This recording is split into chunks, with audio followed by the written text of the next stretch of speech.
ফের জ্ঞানেশ কুমারকে চিঠি তৃণমূল নেত্রীর। এসআইআর এ লক্ষ লক্ষ ভোটাধিকার সংকটে এসআইআর এ 200রও বেশি মৃত্যুর অভিযোগ। ভোটার তালিকায় ভিন রাজ্যের বাসিন্দাদের নাম ঢোকানো হচ্ছে গুরুতর অভিযোগ তৃণমূল নেত্রীর। ফর্ম 6 নিয়েও চিঠিতে অভিযোগ মমতা বন্দ্যোপাধ্যায়ের। আর কি লিখেছেন তিনি জ্ঞানেশ কুমারকে তার এই চিঠিতে, সোমরাজ জানাবে, রয়েছে সঙ্গে সোমরাজ।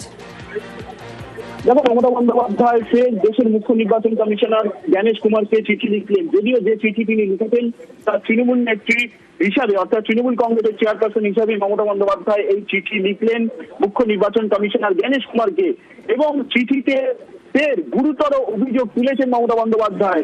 তিনি বলছেন যে স্পেশাল ইন্টেনসিভ রিভিশন প্রক্রিয়ায় লক্ষ লক্ষ মানুষের ভোটাধিকার সংকটে পড়েছে।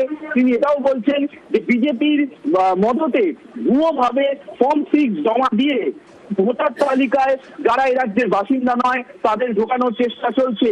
বিভিন্ন জেলায় এই ধরনের আবেদন জমা পড়ার তথ্য সামনে এসেছে।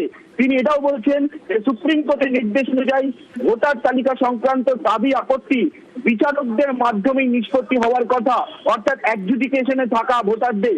কিন্তু তারপরেও মমতা বন্দ্যোপাধ্যায় লিখছেন যে 30,000 নতুন ফর্ম 6 আবেদন বেআইনিভাবে গ্রহণ করা হয়েছে রাজ্যের মুখ্য নির্বাচনী আধিকারিকের দপ্তরে।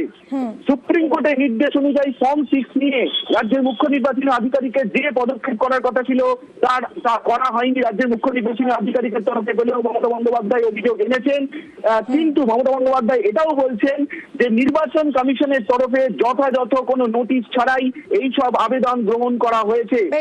ধন্যবাদ। গুরুতর অনেকগুলো অভিযোগ নিয়ে মমতা বন্দ্যোপাধ্যায় আবারও চিঠি লিখলেন মুখ্য নির্বাচনী আধিকারিক জ্ঞানেশ কুমারকে। এরপরে করবে এনআরসি, এখনো বাদ দিচ্ছে নাম। তার মানে আপনার ভোটার লিস্টের নাম থাকলেও আপনি জানেন না ভোটের দিন আপনি ভোট দিতে পারবেন কিনা। এখনো চক্রান্ত চলছে। আজকে আমি বেরোবার আগে স্ট্রং লেটার লিখে এসেছি, বিচারের জন্য কোথায় যায়নি। মানুষ যদি বিচার না পায় সেই দেশটা ধ্বংস হয়ে যায়।